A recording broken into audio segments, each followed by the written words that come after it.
Hey guys, Brian from Reptiles here, and today you're going to be watching part 2 of our reptile shipping videos. Now, right now, part 2, we're getting right into it, is basically what not to do.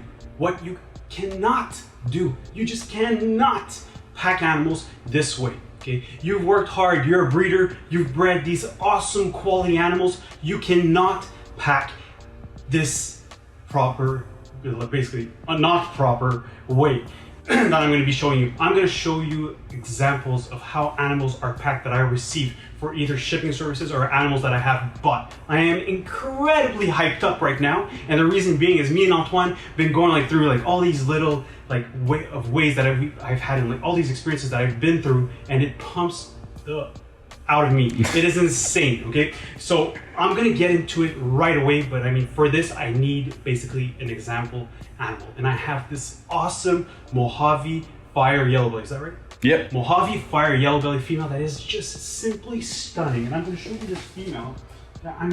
Look how beautiful this animal is. I mean, I sold this animal. It is not true. It's just an example right now, but I sold this animal for $800, and she is amazing. The person that is buying her is getting a big, fat, healthy animal. And you know what? The worst is that I fed her yesterday. So he's gonna get her and she's gonna be full. You know, I mean, this is amazing. I mean, how happy can you be if you buy this animal? I mean, right away, we're talking about it. We're gonna be serious. Do not do that. Do not feed your animal one day before shipping the animal. Okay, there's a lot of even a couple days. Okay, even a couple days. Make sure that you try to empty them out for at least 1 week or so, you know, or feed them a little tiny meal a few days back, not just 1 or 2 days. No, don't do that. Okay, I mean, yes, it can go okay, but there's a lot more things and a lot more issues that can happen if that happens. So let's get into it. I'm going to be packing this awesome and fat Mojave fire yellow belly female. Now, I have this awesome cup that I have right here. So I have this plastic cup already. We're doing amazing. We bought these awesome, basically reptile shipping containers. And I mean, everybody in the department, in the industry basically knows these cups. Now, you know what? Here, I had paper towel at home. Put in a little bit of paper towel. Put my snake in, you know. I just squeeze it in. And voila! Sounds pretty legit, right? It's pretty awesome. Look at this. There's about 1% air, but you know, there's holes. It's fine. The paper towel, substrate, that's fine. No problem. Looks legit. I'm not gonna pop out. It's not moving. Looks pretty legit. I spent maybe a year and a half growing this animal, and I'm sending it out. The guy paid me already, so you know what? I'm good with that. And we'll deal with however it happens now. So let's box it up. You know what? I got a cardboard box. I got this when I moved. I think it was in my basement. Yeah, pretty legit. The snake's inside. You can close that box up. And you know what? I'm not gonna tape it just for now, but that's it. You know what? I'm shipping out by airlines, so airlines good enough. Should be good enough. I mean, okay, we all understand. Everybody's watching. You're like, okay, this guy, he's exaggerating. Honestly, I'm not exaggerating. I basically received a shipment of $10,000 lizards. I'm not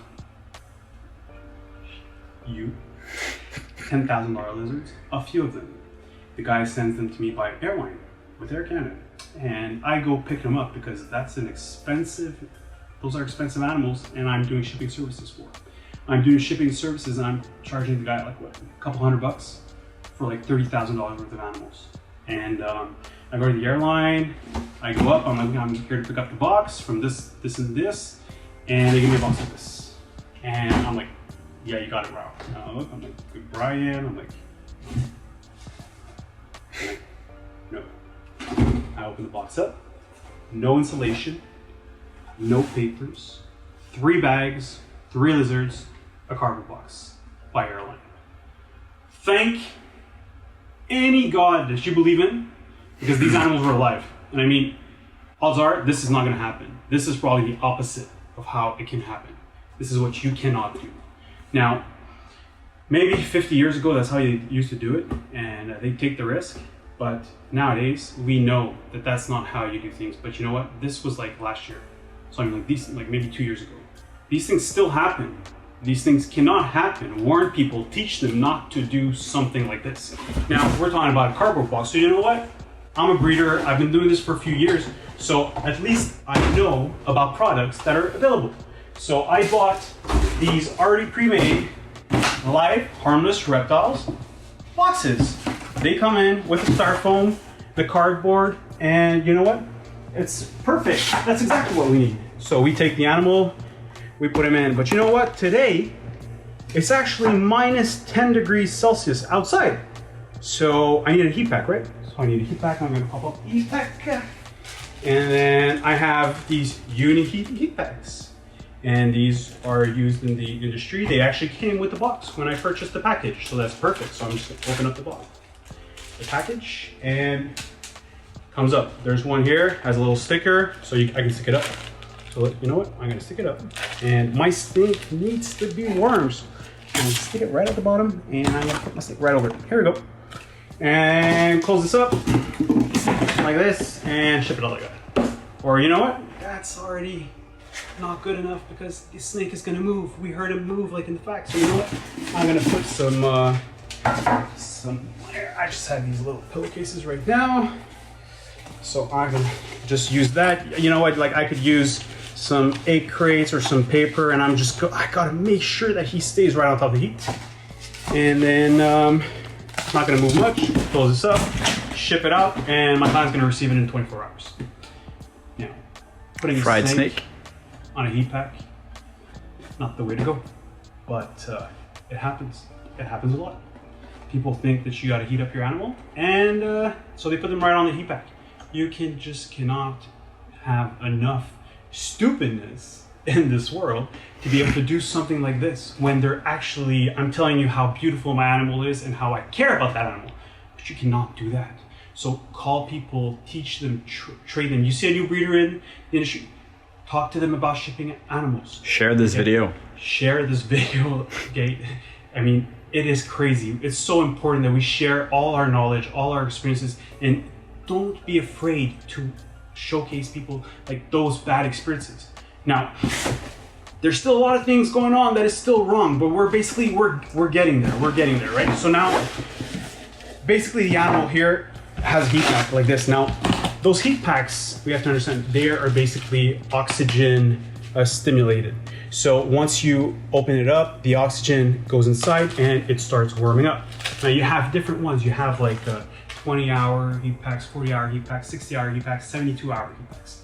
I personally like to use 40 hours and 72 hours, but a lot of people always use the minimum amount. Now, from this point on, this heat pack gets super hot. Just wait 1 hour with a heat pack open, put your hand on it, and tell me how long you can handle that.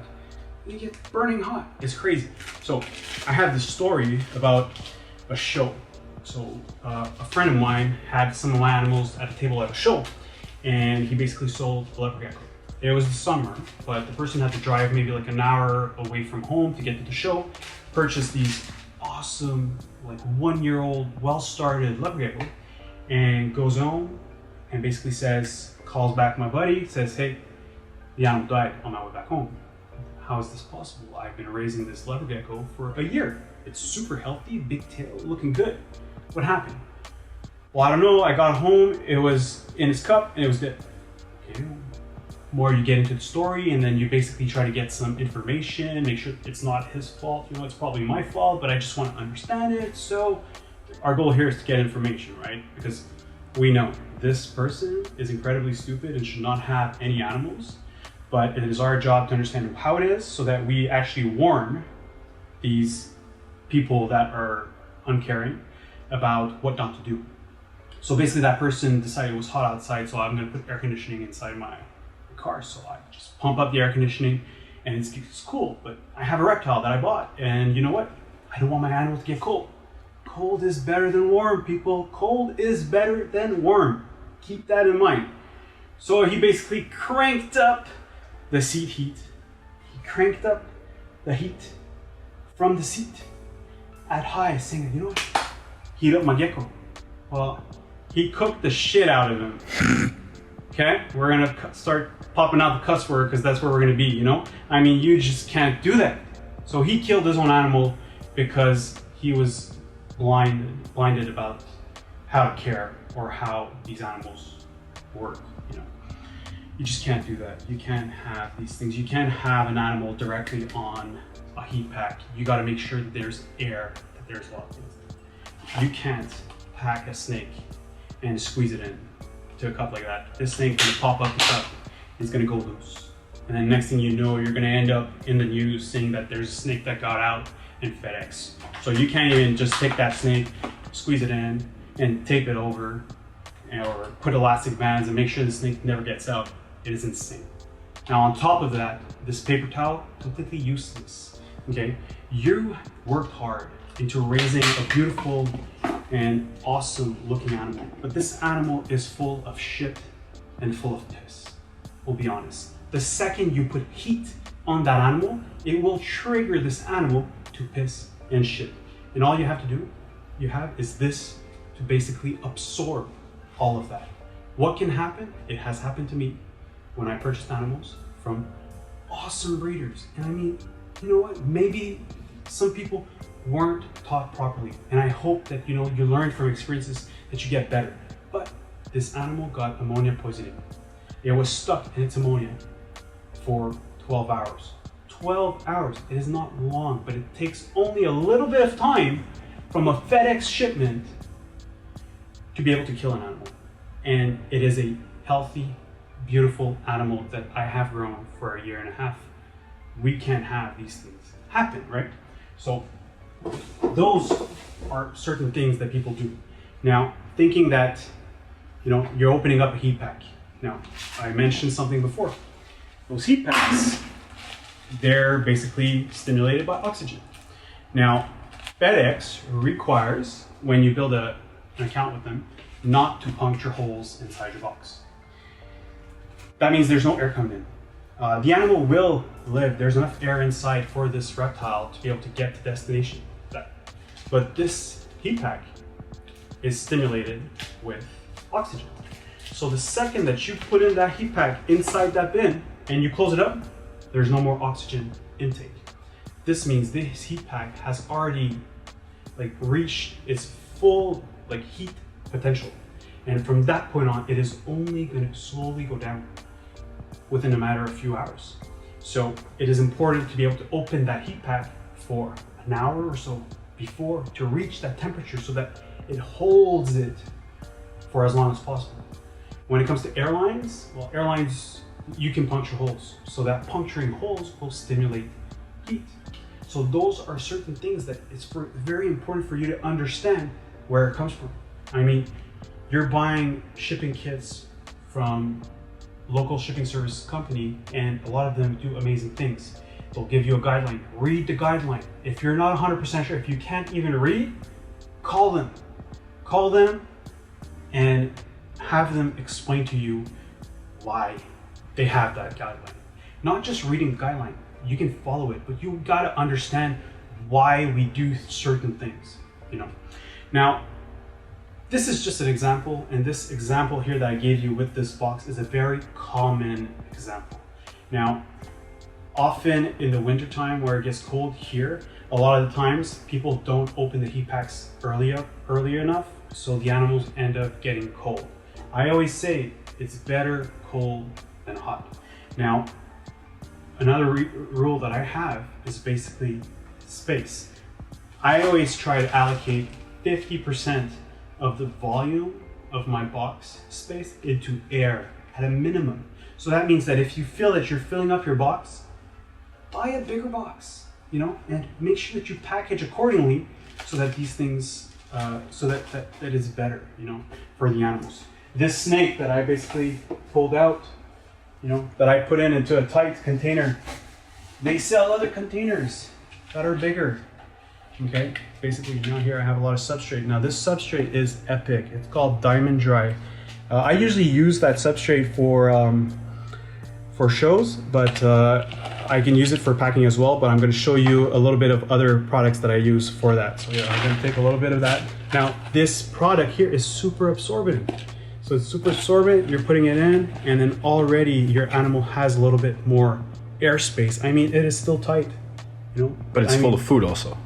The animal is full of food, but I mean, it is still tight. But at least the bedding, it's going to absorb more of that ammonia than the paper. They're not going to float into that. And then that's where it is. See, you can move.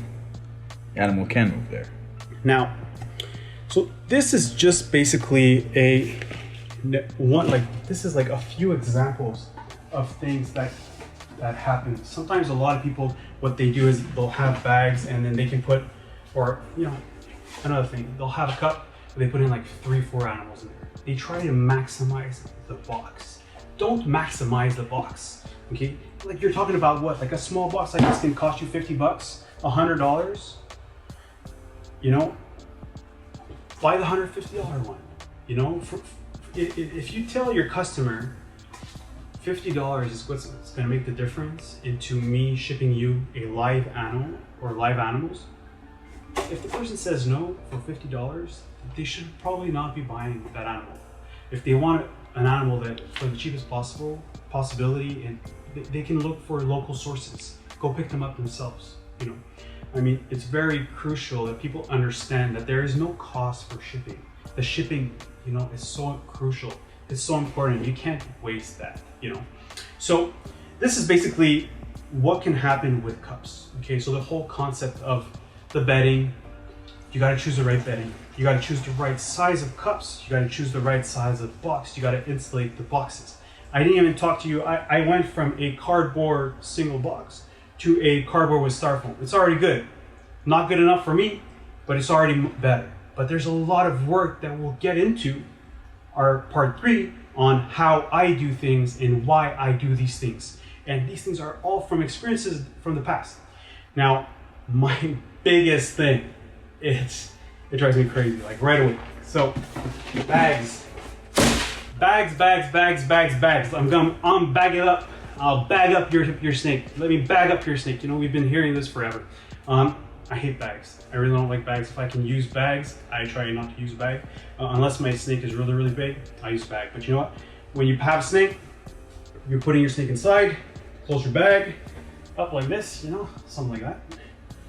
And then you're basically, you know what? I'm taking this big bag, and then here we go. It's not gonna get out of there. So this is the space that you're giving your snake. You know how many times I see these things? They're buying like pillowcases. And you know what? Yeah, we have dollar stores here. You know, they sell these pillowcases 2 for $3 Canadian. So that's like $1 American or like 50 cents euro or something like that. Like $3 Canadian for 2 bags. It's super cheap. But there's a lot of things that go wrong with bags. There's a lot of things you gotta understand about bags that doesn't work. So packing your animal and putting them in there is not gonna work, okay? There's a lot of things that you have to understand. Now, the number one thing that I did here that was wrong was that I didn't put substrate into this bag. Now, I'll explain to you one thing. This is the most crucial thing about bags. Now, bags are made of fabric. Fabric, usually, let's take this one. What do we have here? So this is what, for example, I'm looking at this one, cotton. 50% cotton, 50% polyester. My shirt, probably cotton, you know.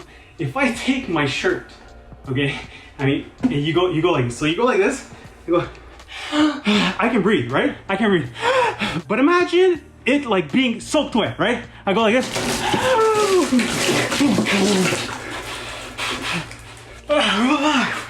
I can't fucking breathe, okay?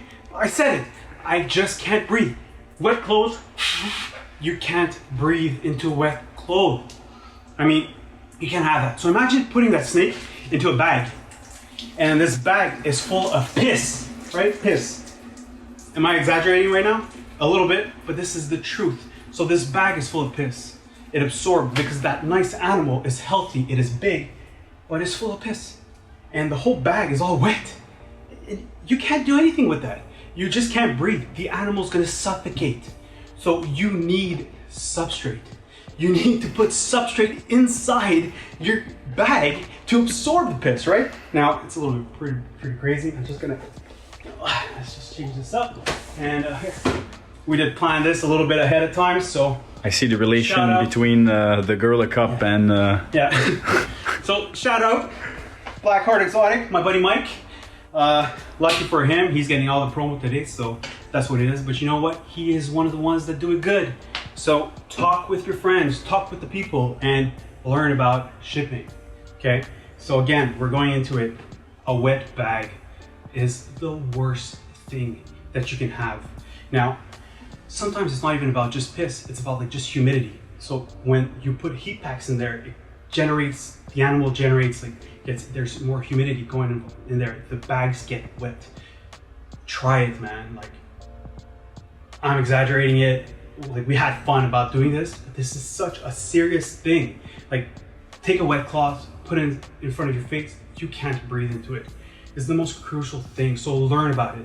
So a bag, for example, when I pack into bags, you want to be able to take your bag, and when you're basically either, you'll use a tie wrap and make it as short as possible so that the animal has as much space as possible. You can put it sideways and not necessarily standing up. It depends how you keep your animals. You know, I like to put them sideways, and I'm only going to use like not more than like 2 bags in a box. Don't stack and them up. usually a big box. I don't really stack them up. If you want to make levels and put in like extra work into all these things, definitely worthwhile. I have an honorable mention about this. My buddy Mark Mandic from Marcus Jane, he has been doing this for so long, and he, out of all the people that I know that ship out animals, he's probably the one that spends the most time into packaging and boxing his own snakes. The way that he does it, there's no other place that do it like that. I mean, I'm not going to tell you how exactly he does it, but he uses bags and he does it right. He does it right because the whole concept and the understanding that goes behind it, that's where it is. So make sure you give him a shot. Make sure you have him make a video about how he ships out animals, because I'm interested in learning how he does it exactly. But every time I've gotten animals from him, A1. So I mean, from this point on, this is basically what you cannot do when you're shipping out reptiles. It is so important that you understand, and what I'm doing is just a few examples. You know what? I wish that sometimes, like, I feel like I want to make videos. The second I'm receiving animals, I want to make videos. But the truth is, I'm never going to be pointing anybody out that is bad, because our goal as a community is to come out of this positive, with a positive attitude. So all we got to do is teach everybody and help everybody out so that we have awesome, healthy animals. So I hope you enjoyed this crazy video. I'm seriously hyped up. We definitely have to clean up. I am completely soaked. Antoine had so much fun. I could see in his face that, you know, he like poured this water. We had like a jug of water, and like I knew, like I emptied half of the jug, but I should have emptied like almost the whole thing, just so that there's a little bit. But I'm totally soaked now, but it's been a pleasure. I love doing this. I love to exaggerate to make people understand. So if you, every time you pack a snake in a bag, you can think of this moment. I've done my job, and we're passing along the word, you know. So thanks for watching. Make sure that you follow for the part number 3, because I'm going to teach you exactly how I do things and why I do it certain ways. I'm going to explain to you a lot of different ideas and a lot of different ways of doing it. And from that point on, thank you for watching. Go wash up, no stress, and let's keep it up. Part 3, baby.